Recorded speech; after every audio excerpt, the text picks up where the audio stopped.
El apóstol Pablo nos dice que Jesús, nuestro Salvador, viene por una iglesia pura y sin mancha. Yo lo creo, tú también. Pero cuando dice que viene por una iglesia y le entrega y declara unas características de esta iglesia, estimo yo que lo que está haciendo es referencia a la diferencia entre una y otra iglesia. O usted me dirá que Jesús tiene una sola iglesia. No, yo sí creo que tiene una, pero hay otra que se está haciendo pasar como si fuera de él. Si usted mira la Biblia, en el inicio de toda la historia es en Adán y Eva. La Biblia dice fue hecho el primer hombre Adán, alma viviente, y el postrer Adán, espíritu vivificante. Esto implica que lo que se propuso Dios en Adán y no pudo Adán dar la estatura, lo alcanza en Jesús, nuestro Salvador. Y que el mismo proceso de Adán fue el mismo proceso de Jesús, con la altísima diferencia que Jesús actuó en el espíritu y en el poder, mientras que Adán era alma viviente, emocionalista. La Biblia dice que Adán tuvo dos hijos. El primer hijo, Caín, y el segundo, Abel. Hay dos tipos de iglesia. La iglesia tipo Caín, que es una iglesia emocionalista, emprendedora. Dice que fue la primera persona en concebir la idea de que Dios es digno de ser exaltado y adorado. Dice que pasado el tiempo trajo una ofrenda a Dios. Pero trajo una ofrenda que él concibió que era como él creía que era. Pero dice que Abel también. Él siguió el ejemplo de su hermano mayor y trajo una oveja de su ganado, la más gorda y la primogénita. Una primicia, buscó entre los primeros frutos y dio. Aquí hay una concepción bien clara que debo declarar. Por ejemplo, a Adán y Eva, cuando se estuvieron en pecado, trajeron hojas y las cubrieron, le pusieron unos delantales de hojas para cubrir su falta. Caín trajo del fruto de los árboles. Igualmente trajo algo, un fruto para ser mediador, ser el medio para acercarse a Dios. Es interesantísimo esto. Dos, Abel hizo como Dios hizo con Adán y Eva, porque Dios hizo túnica de pieles y las pieles las tienen los animales.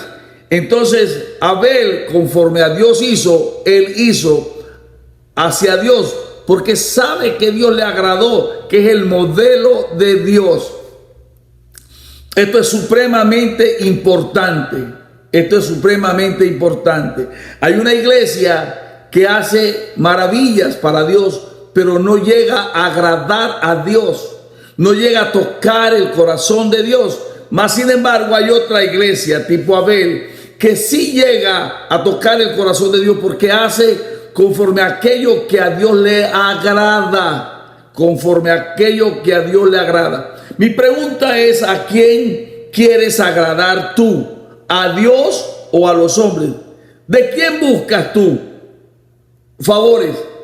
¿De los hombres o de Dios? Pablo dijo: ¿será menester que yo agrade a los hombres o a Dios? De ninguna manera. Yo voy a agradar a Dios, aun cuando no es mi deseo enojar a los hombres. Pero si llegasen a enojarse por tener yo que agradar a Dios, asumo el riesgo de crear el enojo entre los hombres.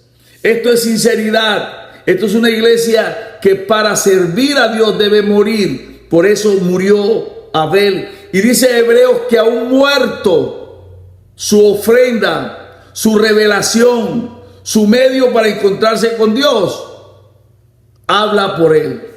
O sea, una ofrenda habla por ti, porque es lo que tú concibes de Dios. es importante esto. Hay algo que también quiero hablar para buscar otro ejemplo. Es que aun cuando no estaban en la ley, porque algunos dicen que no estaban en la ley siempre existió, porque mientras existe Dios, tiene que existir normas que establece Dios. Dios todos los encerró en leyes. Le puso leyes al mar, al viento, a la luz, al sol, la luna, a las estrellas. Todo lo que fue construido, hecho, tiene normas y leyes que debe cumplir. Entonces, si había ley, por eso le agradó. Nadie se presente delante de mí con las manos vacías. Eso aparece en la ley. Pero eso fue también lo que hizo Caín y lo que hizo Abel para acercarse a Dios.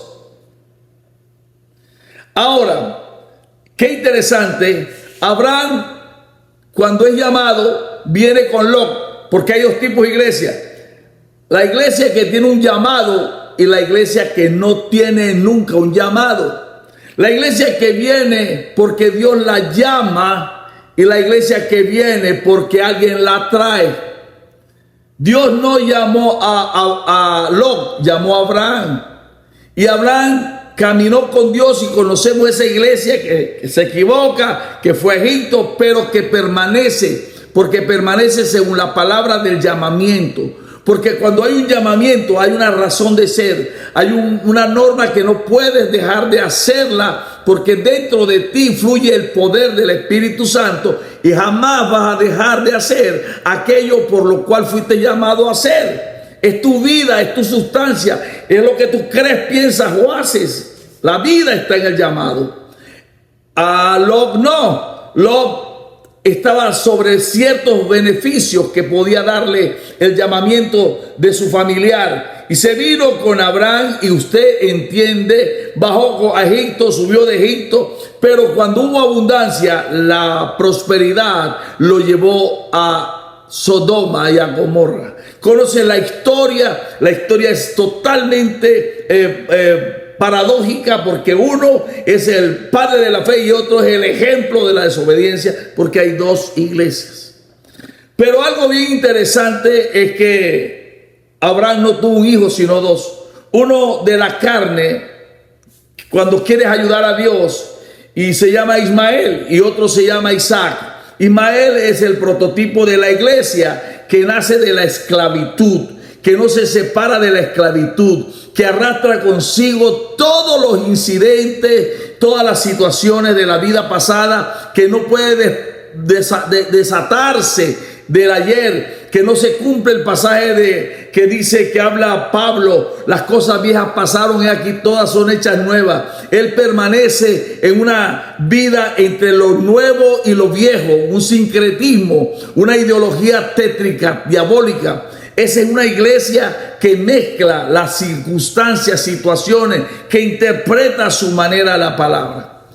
Esta es la iglesia tipo Ismael, pero hay otra iglesia tipo Isaac que cree al Padre y que se constituye en una ofrenda a Dios.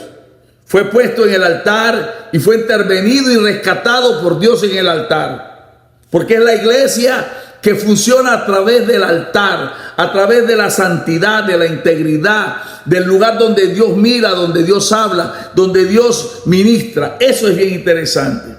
Tenemos que Isaac no tuvo un hijo sino dos, porque la iglesia no es una sino dos. Hay una iglesia tipo Esaú, que desprecia la alabanza, que desprecia el ayuno, la vigilia, el diezmo, la ofrenda, que contradice, que hace como quiere, desestima el llamamiento, desestima el darle a Dios, desestima el adorar a Dios, desestima la santidad. Ese es Esaú.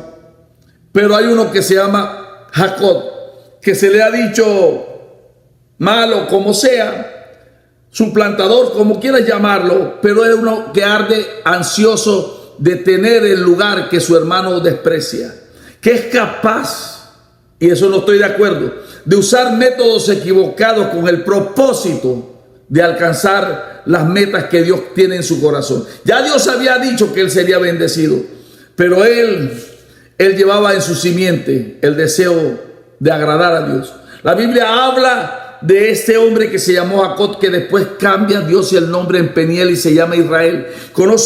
Dice la Biblia que hay una serie de acontecimientos en este personaje que son tremendas cátedras. Un hombre que se le revela a Dios, que muestra a los ángeles, que se compromete con pactos y ofrendas. Es un hombre de Dios. Por eso llega a convertirse en una nación que se llama Israel. Porque la iglesia no es una, sino dos. Porque Israel, hablando de Jacob, tuvo dos mujeres. Una Lea y otra Raquel. Pero Raquel nace por amor. Él la amó y él trabajó por ella.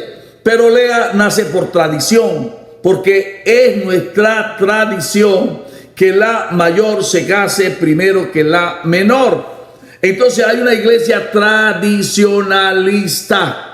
Una iglesia tradicionalista. Y hay otra iglesia que nace en el amor, que alguien pagó un precio por ella, que alguien propuso ganarla para sí y por ello esa es diferente a la otra. Pero la iglesia no es una sola. La Biblia dice en el Nuevo Testamento que el reino de los cielos es como un hombre que tenía buena tierra y sembró trigo, pero los malvados en la noche sembraron cizaña, porque hay una iglesia tipo trigo y hay una iglesia tipo cizaña. Hay un parecido y una singularidad en los dos, pero hay una diferencia total que la hace diferente, es el fruto. El fruto es la que califica. Jesús lo dijo, por su fruto los conoceréis. Esto es interesante. También hay 10 vírgenes, 5 insensatas y 5 sensatas. Porque hay dos tipos de iglesia. La iglesia sensata que cree en la llenura del Espíritu Santo. La iglesia sensata que cree que tiene que tener una posición delante de Dios, una coinonía, y que toda la vida que vive es con el propósito de que en el rapto o en la ida o como quieras llamarla, en la búsqueda del esposo, ella esté preparada. Las otras no, las otras dilatan el tiempo, dedican su tiempo a otras cosas y cuando es el tiempo, ellas pretenden que alguien le dé de aquello que ellos no consiguieron. Qué tremendo, no sabían que había que pagar un precio. La Biblia habla de una iglesia fría y una iglesia de una iglesia tibia y una iglesia ardiente. Y Jesús dice que es mejor ser frío y no tibio, porque lo tibio no entra, se queda en la boca y de la boca la vomita. Y hay un cristiano que crea náuseas al reino y no agrado, que no es sustento del cuerpo, sino horrible experiencia de asco para el cuerpo. Yo no sé quién, cómo o cuándo o dónde estás tú. Pero déjame decirte, tenemos que revisarnos y considerarnos si somos la verdadera iglesia de Cristo, si estamos como la verdadera iglesia de Cristo o solo somos una aparente iglesia de Cristo. Cual sea la condición en que te encuentres, cual sea la revelación en que tú en este video hayas comprendido, observado y analizado, cualquiera que sea, busca ubicarte en el lugar más adecuado. Recuerda, al final lo que verdaderamente es efectivo es que tu vida y la mía agrade a Dios. No se trata de filosofía, se trata de vida. Y la vida se tiene que vivir. Que Dios te bendiga, que Dios te guarde, que Dios prospere tus días y que Dios haga mayores cosas que hasta más mayores aquellas que has visto hasta el día de hoy. Shalom, shalom.